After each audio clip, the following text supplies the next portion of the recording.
Hey y'all, here OS Reviews. In recent times, we've checked out a number of TWS true wireless buds from 1MORE, a company that first got its name on the map by making multi-driver in-ear headphones, including their triple drivers and quad drivers, which remain pretty good options when it comes to hi-fi quality in-ear headphones. So this company hasn't made quite as many larger studio-style headphones in the past, but today we're taking a look at one of those models. It's the 1MORE SonoFlow. Again, these larger over-ear styles haven't been quite as popular ever since TWS buds became all the craze after the AirPods were announced, and those are just kind of the norm these days.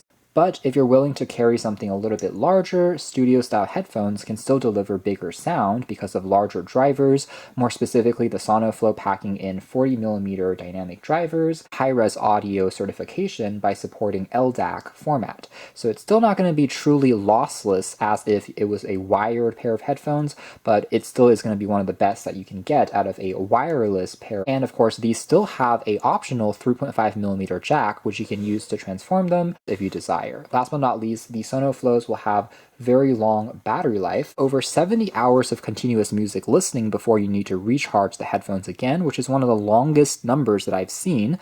Very impressive, and it claims to have 12 EQ modes that you can select between by using their companion app, and also supports fast charging, so 5 minutes will get you up to 5 hours of top-up. All of these specs are promising, and it retails for $99 a pop, which is also very competitive, especially from a relatively well-known brand like this. So in the box, we have access to just a quick user guide along with the headphones, which are protected in a hard carrying case, which is this fabric material and has a overall pretty good build. Has a lanyard strap on the side, and then it opens up on the right to house the headphones themselves, along with a USB Type-C charging cable and an aux cable. So taking a closer look at just the headphones themselves, they are actually quite compact, and they can fold down, obviously, for easier transport.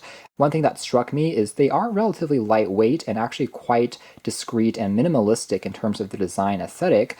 From the front at least, there's really not too much logos or branding going on, constructed predominantly out of a polycarbonate plastic, which is matte, but doesn't feel too cheap or flimsy either. The headband here is made out of metal, and it feels pretty tight in terms of all the moving parts.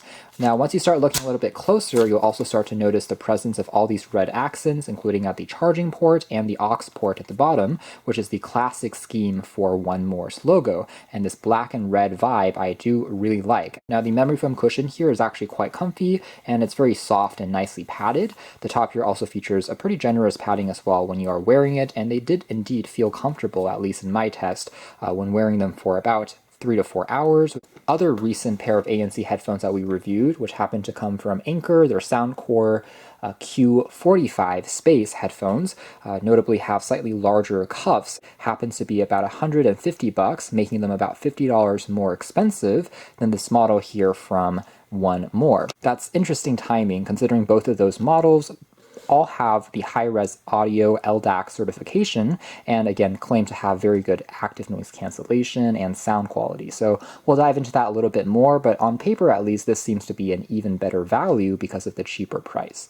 Now otherwise, again, at the very bottom we do have access to some of the controls, including volume, as well as a toggle here for turning on the ANC, going into an audio transparency mode, as well as turning the function completely off. The other side here features just a simple power key, which you can tap for a few seconds to turn everything completely off, and there's also a series of LED lights and microphones for picking up some of the ambient noise. Now, one thing I will mention here right off the bat is just like the aforementioned Anker Soundcore headphones, the active noise cancellation can only be triggered when the headphones are turned on, which I tend to prefer if it's independent because it allows you to use that feature even if you don't want to turn on Bluetooth and conserve more power, but it is what it is. Nonetheless, again, a pretty overall simple design, and the volume controls can also be triggered for doing things like skip track commands and play pause. So moving into performance, before we talk about the sound quality per se, let's take a closer look at their companion app, which is still the same one that you can use to bind their other true wireless buds. And from here, you're able to take a look at how much battery percentage advantages left, whether you want to turn on or off the ANC or the transparency modes at a flick of a key. Although one thing I will say here is the active noise cancellation isn't as granular as the Anchor sound core, which has the adaptive functionality, aka the ability to make the intensity higher or lower depending on your surroundings. On here, it's always going to be at one mode, but it's at a relatively good 35 decibels of noise cancellation, and the efficacy of ANC on here I think is decent, especially in this price range. It's not quite as good as some of the industry leaders like Bose, but you're also getting a pair of headphones that is at least 2, if not 3 times less in terms of pricing. So for what it is, it already drowns out a lot of those lower frequency sounds, including engines, cars, and fans very effectively, but it's just a touch shy when it comes to some of the higher frequency sounds. Perhaps more importantly, down below here is where you can trigger the optional LDAC mode, which will again increase the resolution of the sound that you're listening to. However, because it's passing through more data, it will also increase the latency. So if you are playing back a game, for instance, you may want to flick this off, but if you're listening to just an album or some podcasts, then this will get you the highest resolution, although keep in mind that LDAC is only supported on Android devices at this time, so iOS users are a little bit out of luck. Now down below here you can also find the Equalizer mode, where you can toggle between those 12 presets, which do make a subtle difference. I wouldn't say it's extremely different from one another, but in certain tracks, if you want to prefer things like vocals versus bass, you can play around with those settings, although you don't necessarily get, say, a custom mode tailored specifically to your hearing. So things like Hear ID, for instance, it's not available on this particular model at the moment. You can also check for firmware updates and also play back some soothing nature sounds. It has something called the smart burn-in, which unlike with displays, it's actually a good thing on headphones. It's the theory that out of the box from factory, a lot of the speakers and drivers need to actually have a certain number of hours of playback before reaching their highest potential in terms of sound quality. So this will achieve that by playing a series of frequencies and sounds. Same as always, 1MORE does have a secondary companion app, which is also supported from the App Store, which is a little bit older, but allows you to further customize the EQ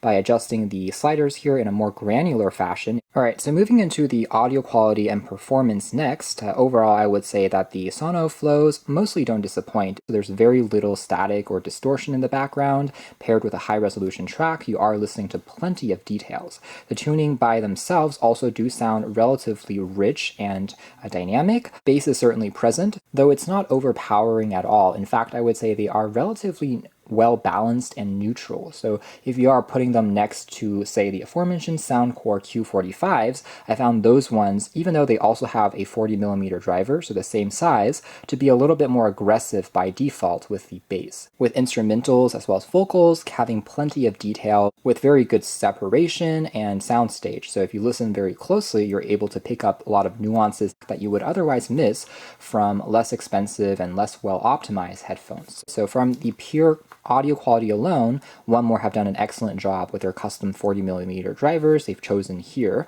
even though it's not necessarily going to be earth-shattering in terms of bass, but it's certainly present. So that's more or less it as far as our quick hands-on review of the 1MORE SonoFlow ANC headphones. Again, it's more of a rare design for this particular company, and I like to see them branching out into other form factors, even though ones like this is never going to be quite as popular as TWS buds, but it's undeniable that this is an extremely good value when you're looking at the price, the fact that it can be transformed into wired headphones for even higher resolution. They have a very clean design. They're very consistent in terms of pretty much always working as you would expect when it comes to connectivity. It's almost flagship in terms of the feature set, but without really costing as much as you would expect when you are looking at what you're getting. So you can check out more details if you're interested, and links down below. A very solid showing overall. That's been the 1MORE SonoFlow.